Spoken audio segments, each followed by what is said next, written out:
Welcome back, everyone, for another episode of Q&A with Sharon's son, George.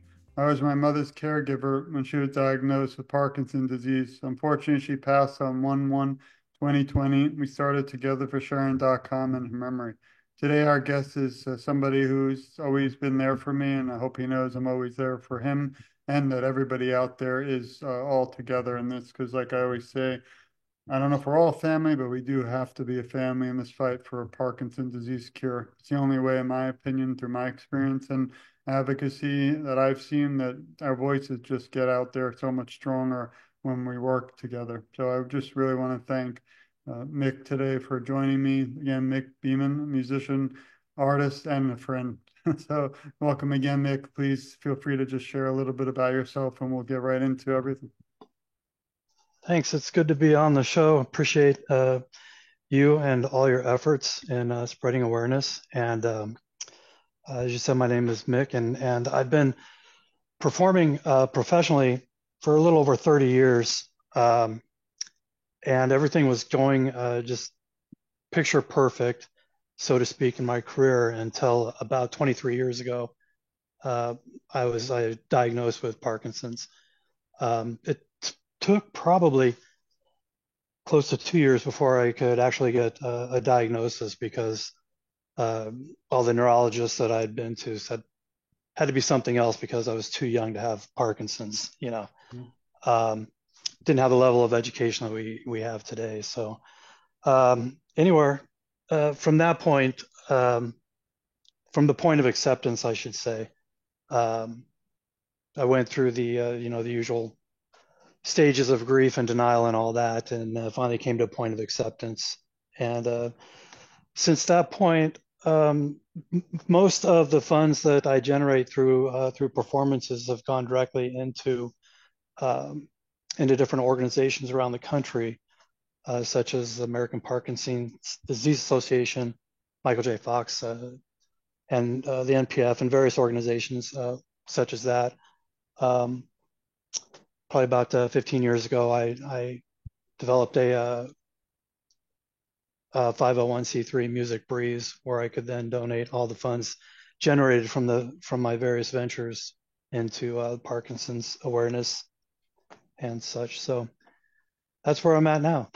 I appreciate you sharing that with us. I think your story is inspiring and definitely pushes me on my tough days to keep fighting. Maybe you could tell us a little bit about the music and the genre and maybe who you grew up loving, or even today, some of the music, a step away from just Parkinson, because this is for awareness, but I also think it's important to talk more about all of your life before. Sure, happy to share. I tell people that I have Parkinson's, but it doesn't define who I am. Who I am is is a friend, a companion, a father. Just like everybody else. Um, I named my 501c3 Music Breeze because that is that defines me basically as I see it. Music speaks when words and languages fail.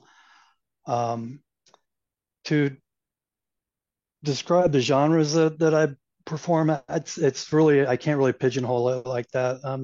And I have my grandmother to thank for that. Um, the influences that I grew up with when I was little, we were listening to AM radio. Mhm. So it was Casey and the Sunshine Band. It was all the storytellers of the '70s, Jim Croce, Harry Chapin, all those cats. So that was a real heavy influence on my writing style, where I believe in telling a story, letting the lyrics tell a story, but also having the music tell a story. So each one by itself could have its own imagery with it.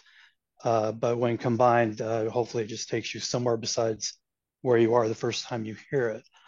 Um, a little bit later on in life, I went through, the long-haired, head banging rock and roll, and all that. So, and then I discovered country, and then I discovered classical, and then I discovered jazz, and so my personal taste range everywhere from, ABBA to Zappa, and everything in between. Um, when I started developing issues with my vocals due to the PD, um, I went through a period of time where I was like, oh my God, what am I going to do? Because this is how I make my money, you know. Um, but I figured that there was an area in music that I hadn't tapped yet, and that was the instrumentals. And so I went in and decided to concentrate more on the instrumentals, which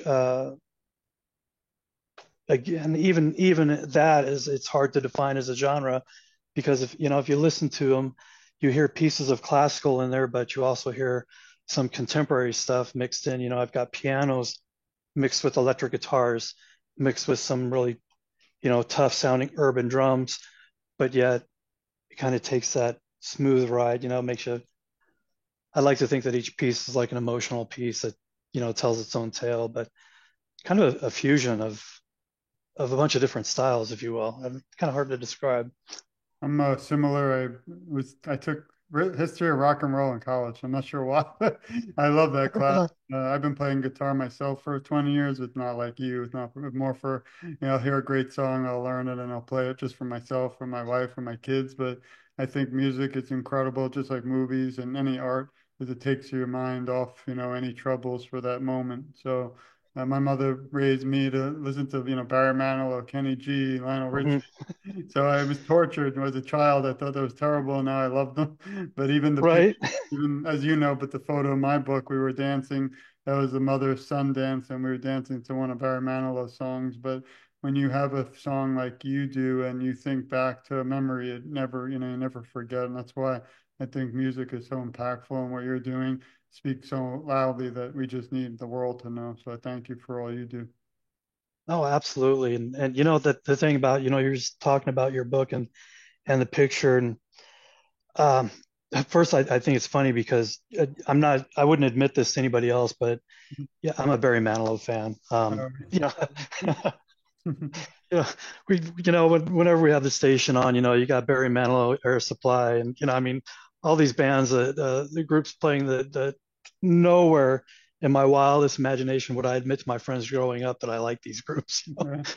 My favorite gift I've ever gotten just a few years ago, my wife bought me a record player, and I kind of went a little nuts, bought about 100 records. But all you, if you come over someday or I show you, I can't lift anything right now, but you would have been shocked. It's from, goes from, I mean, from let's see, I mean, all the way from Duke Ellington to Sinatra to today, music like Ed Sheeran, but also in between from Led Zeppelin to, I mean, you name it.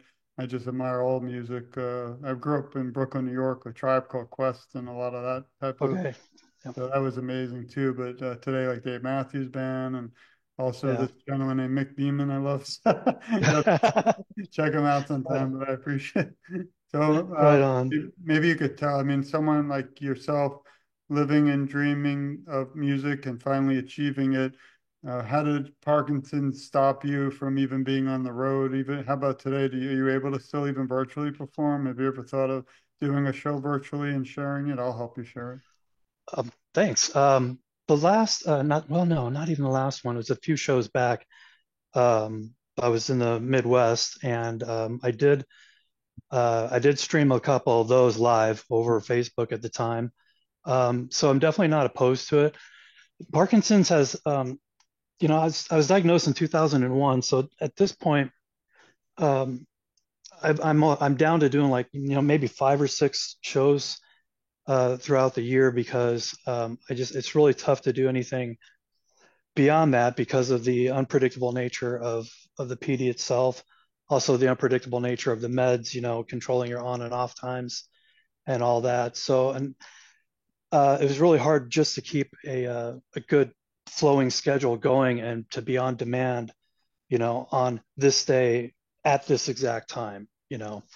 Um, so typically now I don't play out that much. I'm certainly not opposed to it as long as I'm not locked in, to um, performing a whole string in a row because that's where the more stress takes over and obviously the symptoms manifest themselves more.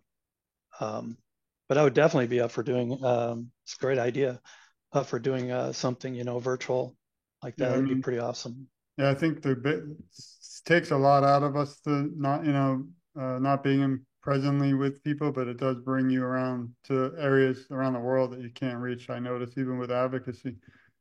Maybe you could talk a little bit too about how it's many days I feel down when I see I consider family and friends like you struggling, and that's what people ask me, George, why are you doing this? I've spent about 50,000 or more dollars donated and into this Together for Sharon, and I've gotten asked nothing in return, not even a penny. If, as you might know, and others out there, if you send me a penny, I'll send it right back to you because that's not why we do Right. this.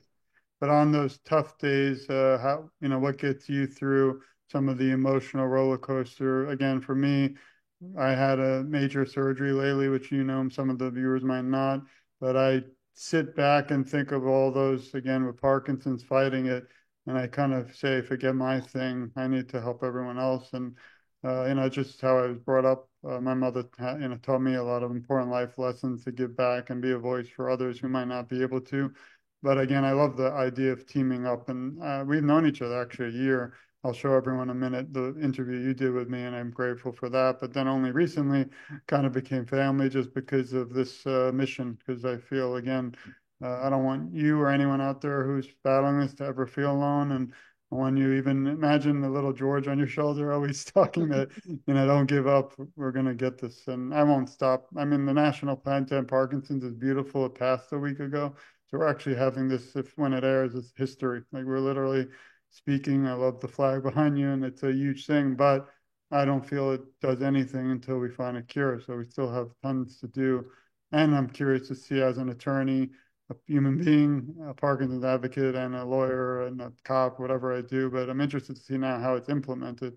So that's going to be really fascinating because just because it's passed, still has to be signed to law, which is not hard, but is it going to be implemented properly? That's the next question, but we still need a cure. So anyway, back to more important things. What do you, how do you, deal with the ups and downs? Let's say, in your mind, you want to go play like you probably could have, but now you have to kind of be cognizant and aware of the medicines and this and that. What, I'm just curious how your comments on that. Well, I think for me personally, it ties into like the five stages of grief. Um, for everything that I think it's kind of having a psychology background similar to some of your experiences. It comes down to the human condition, in my opinion, and understanding what it is to be human, and that it's okay to feel the way you do at any given moment in time.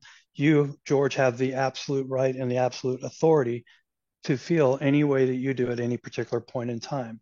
So if you're mad because you can't get up and go play with one of the kids right now, that's okay.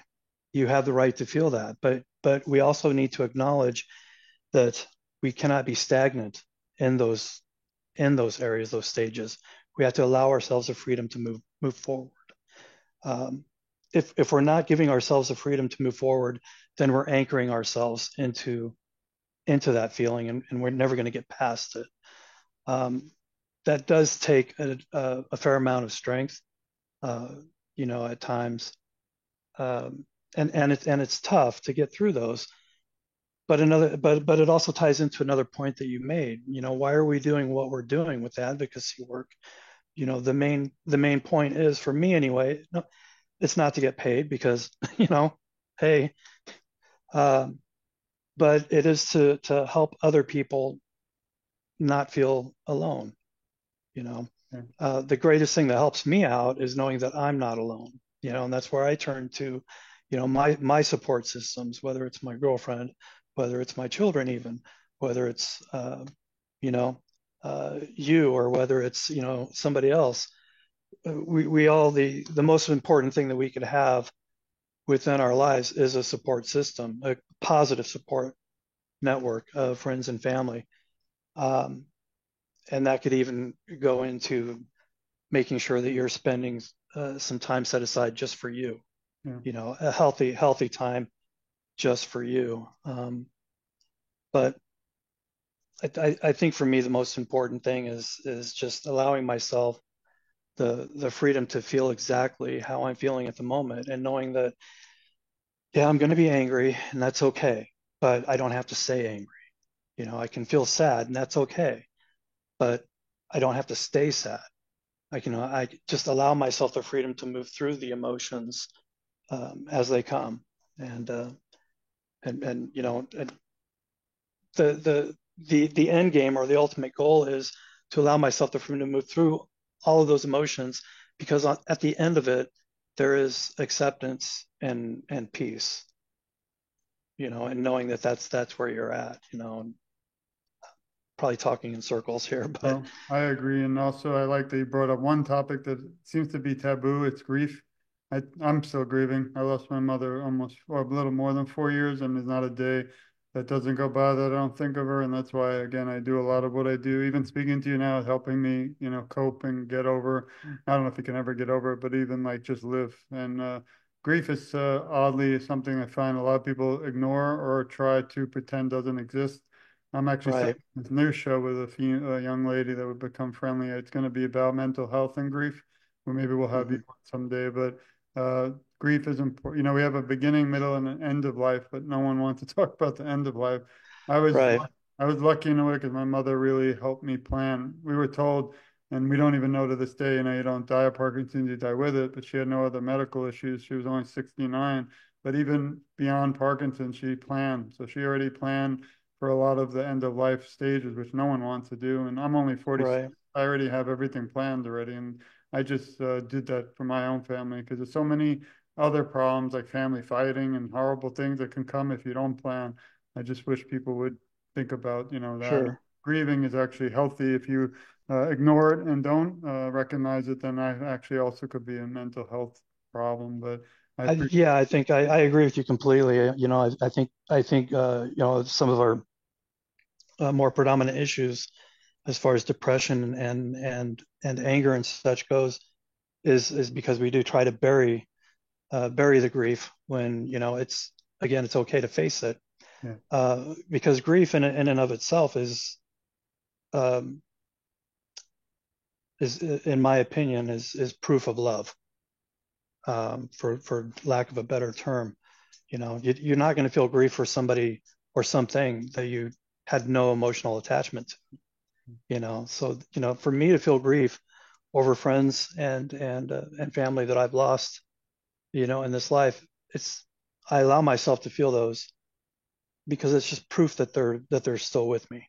yeah, And if there's one thing that I'm going to take away at the end of the road, uh, I'm not going to be able to take my money. I'm not going to be able to take the house, but I will be able to take the love that I have in my life with me.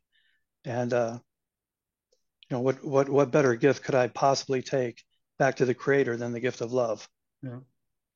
So For a moment, I'm going to share a few areas. Maybe you could talk for a minute about how people out there can reach you, because I do want everyone to go out there and support Mick, not just you don't not just donating, but just follow him on Instagram. He's an incredible guy and a talent that you don't want to miss. Maybe you could tell us the best way to reach you, and as you do that, I'll show a few areas. I just subscribed. Everyone, you should too, to his YouTube.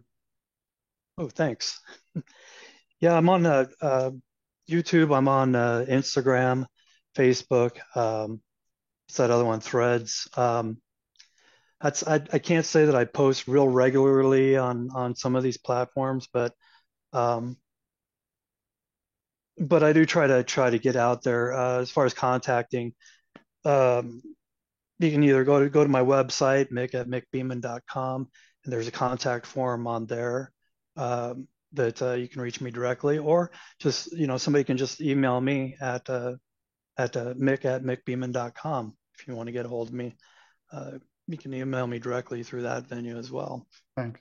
Yeah, here you can see everyone. If you actually, I was honored enough back in it's October. It's amazing how fast time flies now. But Right. October of 2023, Mick, when I spoke, and he was incredible enough to provide a lot of important information so you could get to know him more through togetherforsharon.com. You just click interviews and search and Mick's there. And also if you go to the bottom of his interview, you actually can email him and go right to his website. You can listen to some of the music and also a lot of the incredible things he does. I wanted to try and play one, but let's see if you could, let me know if you could hear it because I've had issues with the hearing some of these videos for some reason. Can you hear that? Yeah, yep, it's there. Let's let this play for a moment. This is Push. Well, it was there. Now I'm not hearing it, but Can you hear no. it? No. The one thing I'm trying, well, anyway, everyone try and go to Mick Beaman at YouTube and click Push because it's a beautiful song. I love it. I was just playing it. I'm not sure how on this yet, still to do the video part or the sound. So actually I even had my drum roll and that didn't go. I bought a little machine plays drum rolls and Nice, I just some reason just didn't nice. work. So anyway, but please check that out. And you can also again go to Mick's website, mickbeeman.com, and there's a lot of articles too out there on him. Here you go. This is Thanks, George. Yeah, so there's a lot it's of interesting that that you pulled up yeah. the song "Push" because that particular piece, um, I have written and composed that and actually started performing it, putting it together as a way of working through a period of that you know man, I'm having a sucky day, because of the PD. My attitude was, well, I was sad and mad and upset. I was everything all at once, and Push was my way of getting myself through it. There's parts of the song, you can kind of feel the different instrumentations going through the various emotions, and Push is just the act of pushing myself through to get to the other side of those particular emotions. So it's just kind of ironic that you happen to pull up that particular piece. Let me try one more time. Tell me if you hear it. Put a thumb up or down. How about now? There it is. Hear it?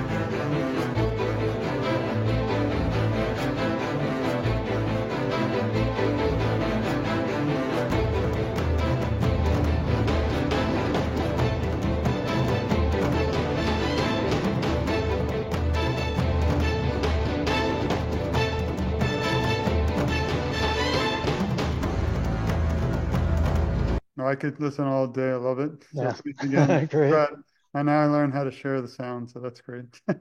But Awesome. actually, have you ever done any movie soundtracks? Because I think you might be. If I ever have a movie, I'll be getting you to do some of the sound. It Yeah, I'm open for it. sounded like one of the episodes of Game of Thrones. The music behind all the dragons. Right on.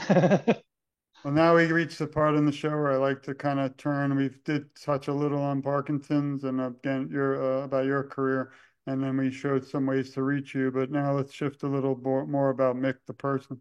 Can you list three words that might describe who you are? These are the deep section. The deep, if I call Oh it, my Lord. I come Um, back to that when I have other stuff.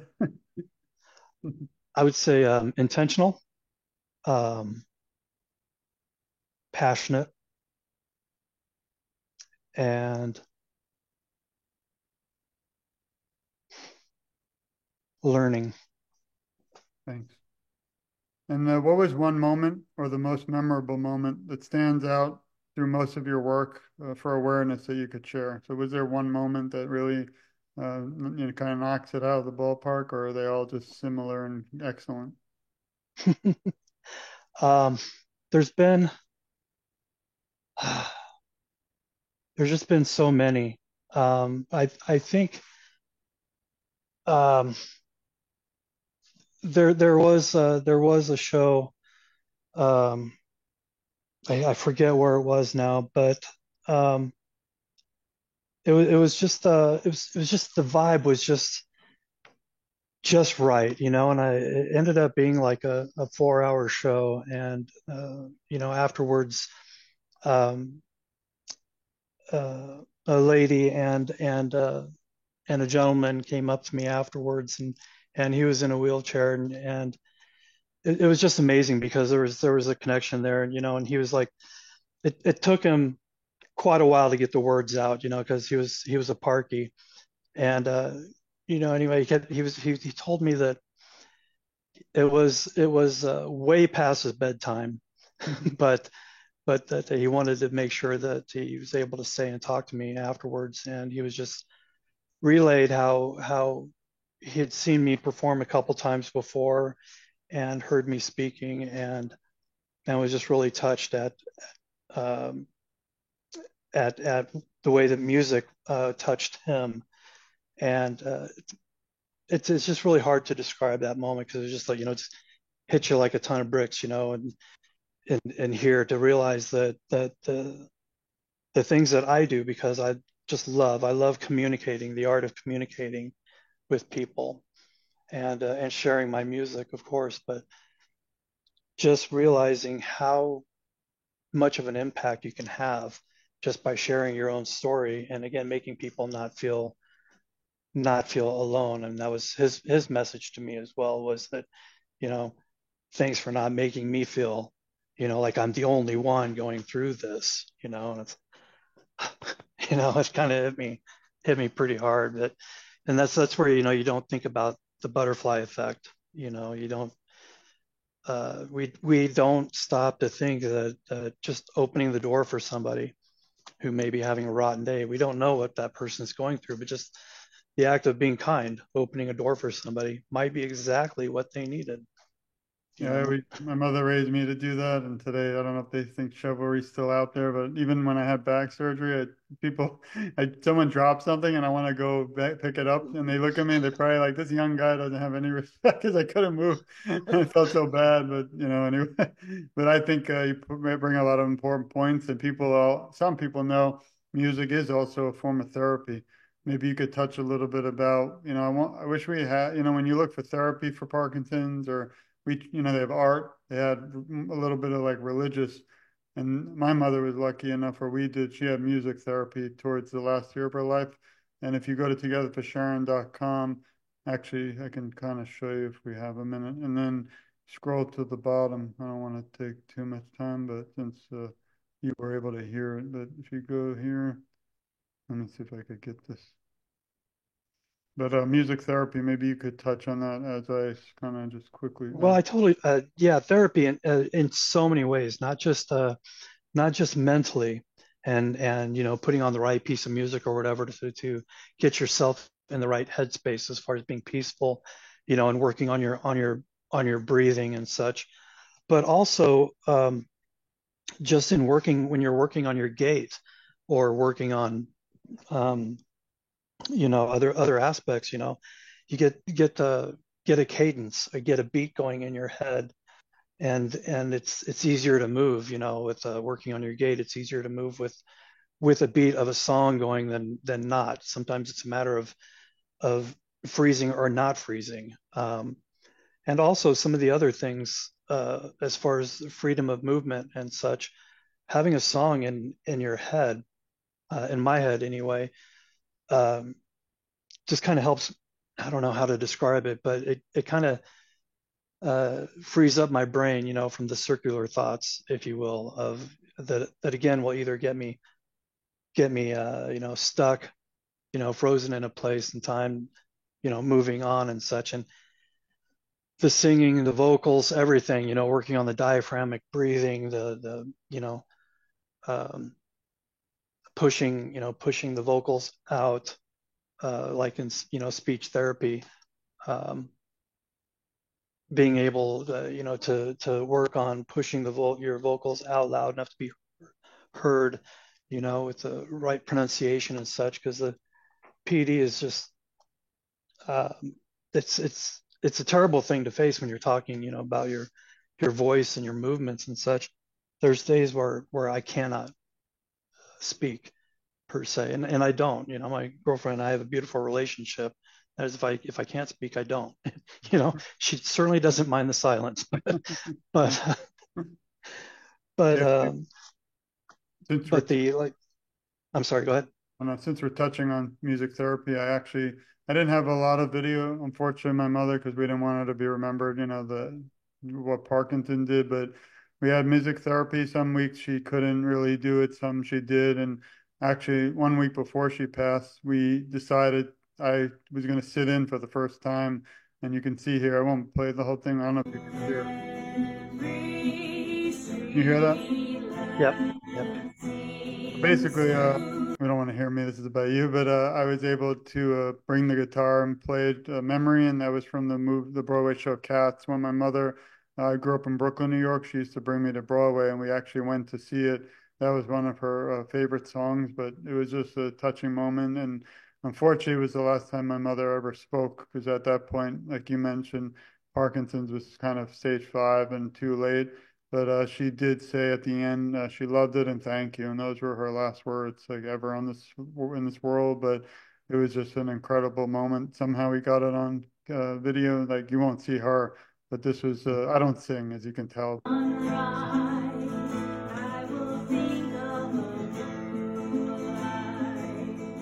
Mhm. That's one of my, kind of favorite moments that, I wish I could have done more with her, but music brings us together and so powerful. I'll never forget that. And I leave it there so everyone out there can also see, but really appreciate, and again, what you do and what you bring. And I think that people should not just go to your site, but, buy or support you and listen to the music when they're struggling. Cause I think, again, it might even take them out of that little place for a short moment and into a world that doesn't include Parkinson's. So again, I'm Sure. grateful for that. The next Yeah. area, what is your goal for advocacy moving forward?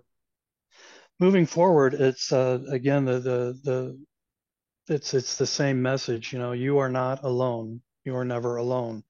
Um, I hope that there would come a day where we don't have to advocate for Parkinson's specifically, but um, until that day arrives, well, I'm here just as long as you are. Mhm. Um, my personal goals, what I would like to do, well, I'd like to continue performing and creating as long as I possibly can. Um, I would like to do some more speaking engagements. Um, I may go back to starting a few different uh, groups. A few years back, a friend and I started a couple different support groups for both people with Parkinson's and care partners. So I may go back and start doing some of that again as well.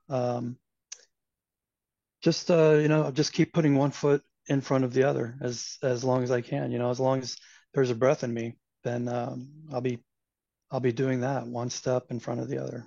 Thanks, and I'll be right by your side. Right Uh, on. you mentioned this before, but who helps you during times of struggle? I was a caregiver. What tips could you give those today to caregivers who might be listening? I'm sorry, can you say that again? Sure, of course. Some days, obviously, I'm sure you struggle. And I was a caregiver. What tips could you give caregivers today that might also be trying to care for someone with Parkinson's? Um, just again, I would have to say that even as a caregiver, it's hard not to get angry.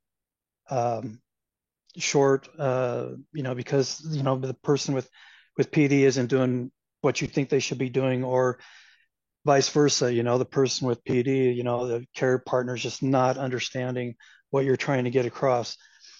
That's It's okay to be angry about that. Just give yourself the freedom to move through it. Um, Patience uh, I think, is the key. Giving yourself patience, giving your partner patience, time. Every every moment is golden. There are no ordinary moments in this life, and I think that's the thing. I suppose that could be paramount above anything else is as we're trying to move through this condition, both as people with Parkinson's and care partners. If we can just realize that every moment is golden, we need to live each moment with intention. If I'm in a conversation with you, George, I need to be intentional with you. I need to put my focus on you.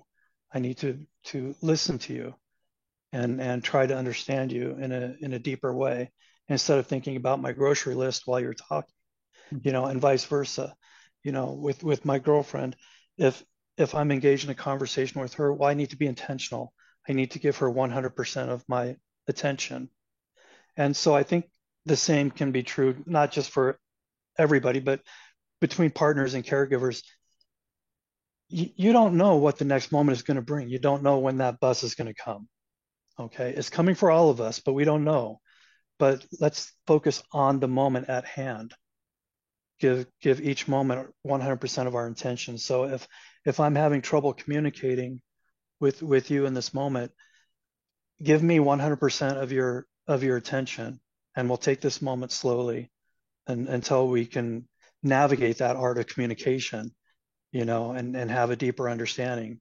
And then we'll move on to the next moment, or where maybe you might need more of my attention. But I think that would, for me, that would be my biggest advice, is just knowing that, treat each moment, with intention, as if it's the only moment that's real. Well, because it is, Yeah. you know.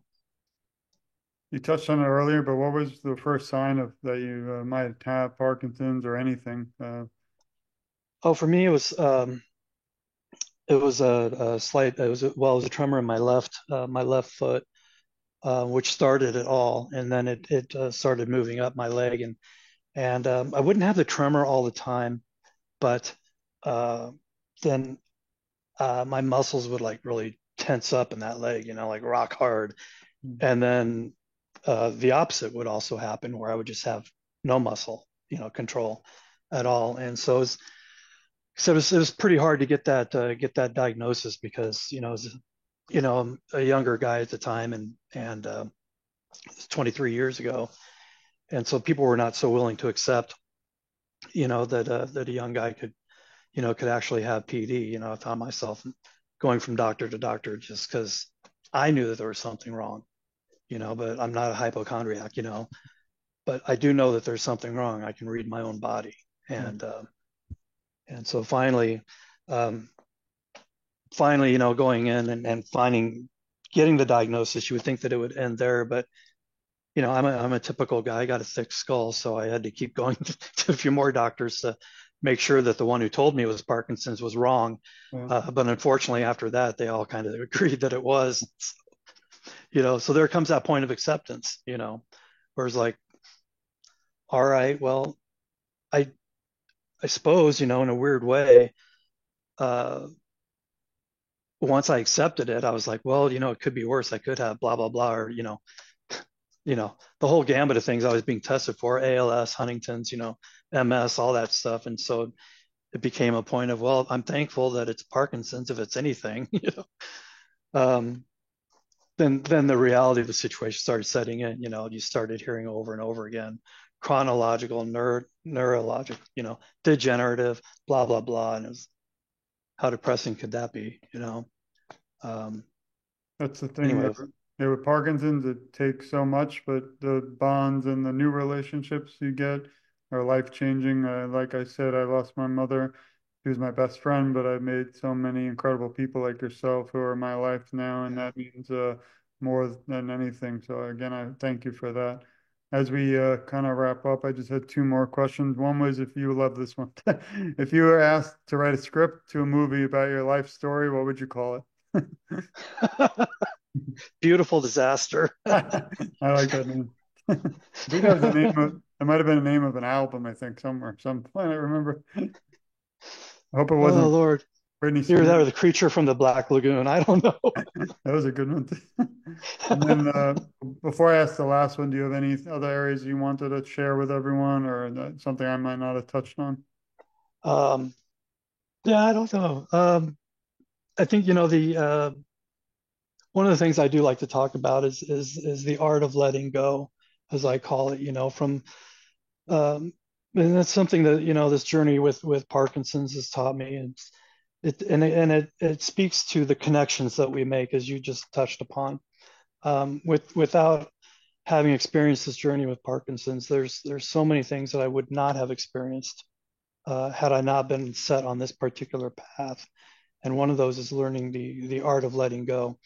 From birth, we're taught how to walk on our own, um, how to cut up our own food, how to, you know, get a job. We're taught how to live independently from the moment of birth on. Our parents teach us how to make the right decisions, to show up for work, do this, do that. We're taught independence. Nowhere along the way are we taught letting go of that independence, which I think is a very important thing, especially when it comes to Parkinson's, because Parkinson's is insidious. It takes things away from you.